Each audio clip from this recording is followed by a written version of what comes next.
Summer is almost here, and with it comes trips to the pool, barbecues, evening walks, and mosquito bites.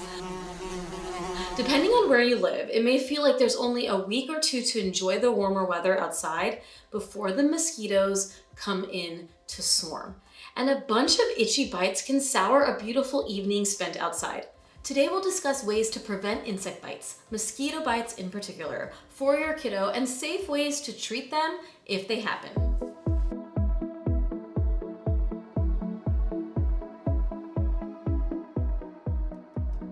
I am Dr. Mona, a pediatrician and mom. I help empower parents with easy to understand information so you can make the best choices for your family. Make sure to like this video and subscribe here to PedsDocTalk TV to stay up to date on all the latest videos and new content.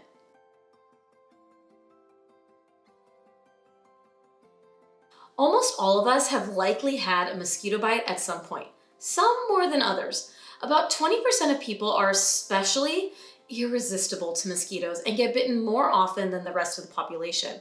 Blood type may play a role in this, with people who have type O blood at the highest risk potentially for mosquito bites, and people with type B blood being less likely to be bitten.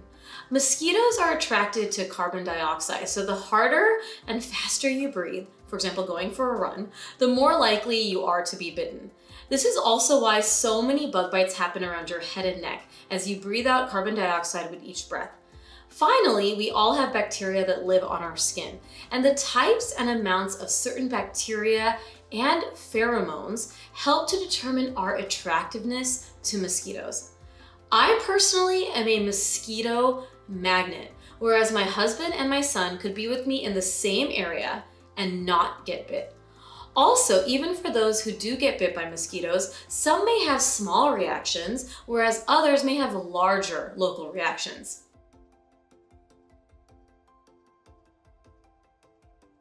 When we get bitten by mosquitoes, an immune response to the insect's saliva is initiated. When we get bitten, the insect's microscopic amount of saliva, you can't even see it, can set that immune response into a cascade, which leads to things being released like histamine. Histamine is what causes us to get those hives, swelling, and redness associated with bug bites.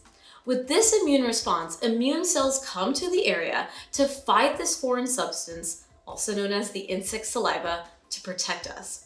For some people, this response is more pronounced, including for some young children.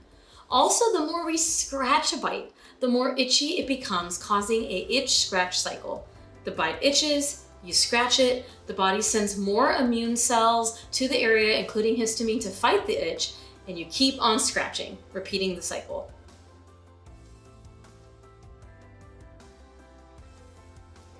Typically, mosquito bites will appear as itchy, small raised patches, sometimes as a small dot or puncture mark that can be seen on the skin where the bite occurred.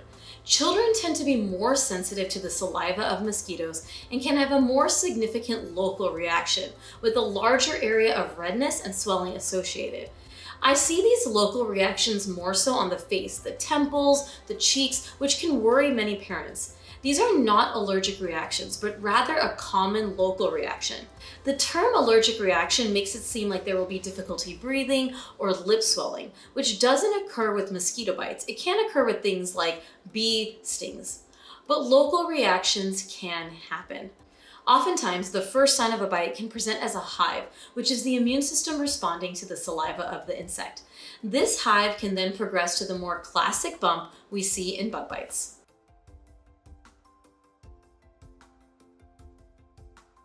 Let's discuss both popular repellents and other preventative tips. We have good options to help repel mosquitoes away from us and our kids. Why is it so important to prevent bug bites? For one, insects can carry illnesses, but more commonly, insect bites can cause children discomfort and itching. Children tend to be very sensitive to the saliva of insect bites, which can cause the local reactions and irritation. Insect repellent can be a great tool to use if your child is especially prone to bug bites or if you're in an area that has a large population of insects. Remember that the more they scratch, the more they can also get infected, which we don't want to see, and we want to prevent this if we can. There are 3 main types of insect repellents commercially available and popularly used for kids: DEET, picaridin, and essential oils found in plants such as cedar, citronella, oil of lemon eucalyptus, and soybean. Let's break down each of these options a bit. DEET got a bad reputation in the 1980s from reports of encephalopathy or brain swelling in children exposed to DEET. However, no evidence suggests that DEET was the cause of these reports, and more recent research demonstrates no adverse effects of DEET. DEET can be used as young as 2 months of age. For children 2 months to 2 years old, you can start with DEET less than 10%. For children over the age of 2 years, you can use DEET 10 to 30%. 10% DEET provides protection for about 2 to 3 hours, and DEET 30% protects for about 6 to 8 hours. You should always read the packaging for instructions on how to apply and make sure not to over-apply this insect repellent. You can always start with a low DEET concentration and apply as indicated on the packaging and move up to the higher percentage DEET if age appropriate. DEET is one of the best defenses against insect bites. In comparison, topical citronella is effective for 20 minutes or less, and bracelets impregnated with repellent offer protection for just a few seconds. So if you live in a mosquito-prone area, please don't fear DEET as an option of an insect repellent. Common products that contain DEET include Off, which has 25% DEET, and Cutter Skinsations, 7% DEET, which is one of our favorites. Picaridin is another insect repellent option. It can be used in children 2 months and older. It was approved in the US in 2005. One benefit of picaridin is that it relatively is odorless compared to DEET products. It also feels less oily than DEET. It's thought that picaridin has a duration of action similar to 10% DEET, which lasts for about 2 to 3 hours. It typically needs to be reapplied every 1 to 3 hours. Common products that contain picaridin include Natropel, which is 20% picaridin, and Sawyer, 20% picaridin as well. This is a good option if you don't want to use DEET and essential oils or other remedies are not working. Finally, essential oils are another alternative to DEET. They are recommended for children 3 years and older. EPA repellents with oil of lemon eucalyptus or soybean are likely to be as effective as 10% DEET, but for those living in a Zika endemic area or malaria endemic area, DEET or picaridin is recommended. Options include Repel, oil of lemon eucalyptus, or Cutter Natural, which has soybean. It's important to note that many essential oils on the market are not approved by the EPA for safety or efficacy. Therefore, use privately sold essential oils at your discretion after weighing the risks and benefits. This website is a great resource to help you find the best repellent based on age and what you're trying to protect, including FDA-approved essential oil-based repellents. Many parents prefer to use the least chemical option and feel more comfortable using essential oils or bracelets as a bug repellent for their child. Listen, this is perfectly fine as long as it's working. However, living and practicing in a mosquito-prone area like Florida, I know that it's sometimes not enough. If approved essential oils don't work, the bracelets that you swear by, I recommend considering picaridin or DEET.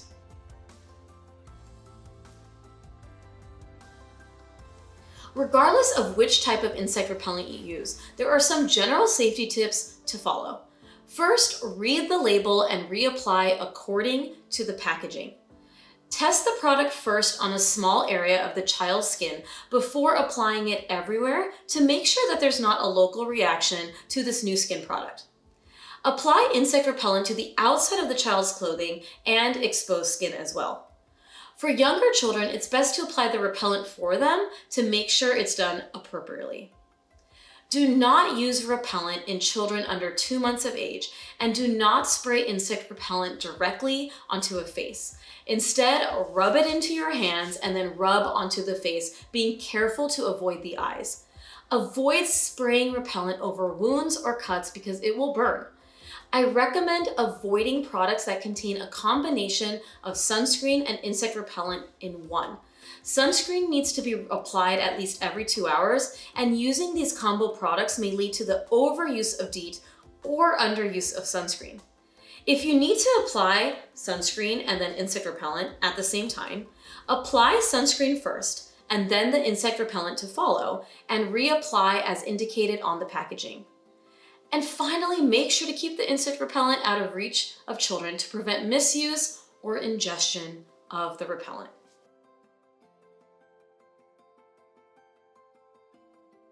Besides using insect repellent, there are a few other ways to reduce the risk of bug bites.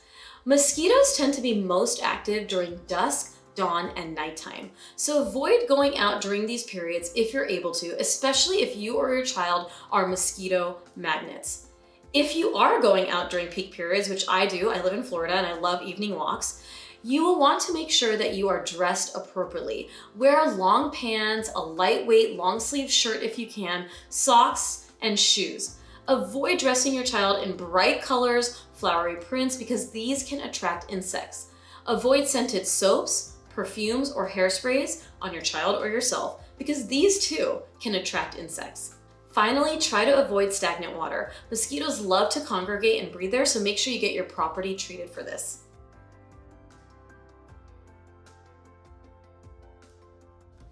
Even with all the prevention tips, bites still happen. Here's how to manage them if they occur. My favorite remedy is the bug bite thing. I am on their medical advisory board because I love their product and educating people on bug bites. However, this video is in no way sponsored by them, which means that they have not asked me to do this video. I just really love the product. It's a suction device that sucks up the saliva of the insect, which is the source of irritation for most people. You want to use it as soon as you notice a bug bite. For children, start by pulling the handles only halfway for 5 seconds. This is less suction and for a smaller duration than you'd use for an adult, but you want to make sure their skin can tolerate it. If your child does well with that, you can increase the strength and duration as tolerated. And you can also use this for yourself. Make sure to stop using it if there's any discomfort, and remember you cannot use it on the face, neck, or genital region. It's also helpful to let your child play with the device under supervision to let them get familiar with it before using it on them. You can help them by practicing on a stuffed animal also. The device can also be used for bee stings, wasp stings, ant bites, and to remove splinters or other embedded objects, so it's super helpful to keep on hand and super affordable, one of my favorite non-medicated products. We have about 6 in our home in various places around the house, and I have them in my purses as well. Now, if you don't want to use bug bite thing, here are some other ways that you can treat bug bites. First off, clean the skin with soap and water. Cooling the area with an ice pack may help reduce local swelling. Use a topical ointment like calamine lotion. If severe itching, consider an over-the-counter steroid ointment like hydrocortisone 1% twice a day until the redness and swelling reduces. If your child is really itchy and is over 6 months of age, consider a non-sedating antihistamine such as children's Zyrtec or Allegra. Benadryl should be avoided due to its sedating effects. As much as you can, encourage your child to prevent scratching their skin because this can increase the swelling and inflammation of the skin. Keep their nails trimmed short and use distraction if needed to help keep their attention away from their discomfort. Children can develop superinfections because if they scratch and scratch so much, it can break the skin barrier, introducing infection. Another over-the-counter remedy that a lot of people swear by is making a paste with baking soda and water to prevent the itch response. You can mix 1 tablespoon of baking soda with just enough water to create a paste and apply the paste to the mosquito bite for about 10 minutes and then wash off the paste.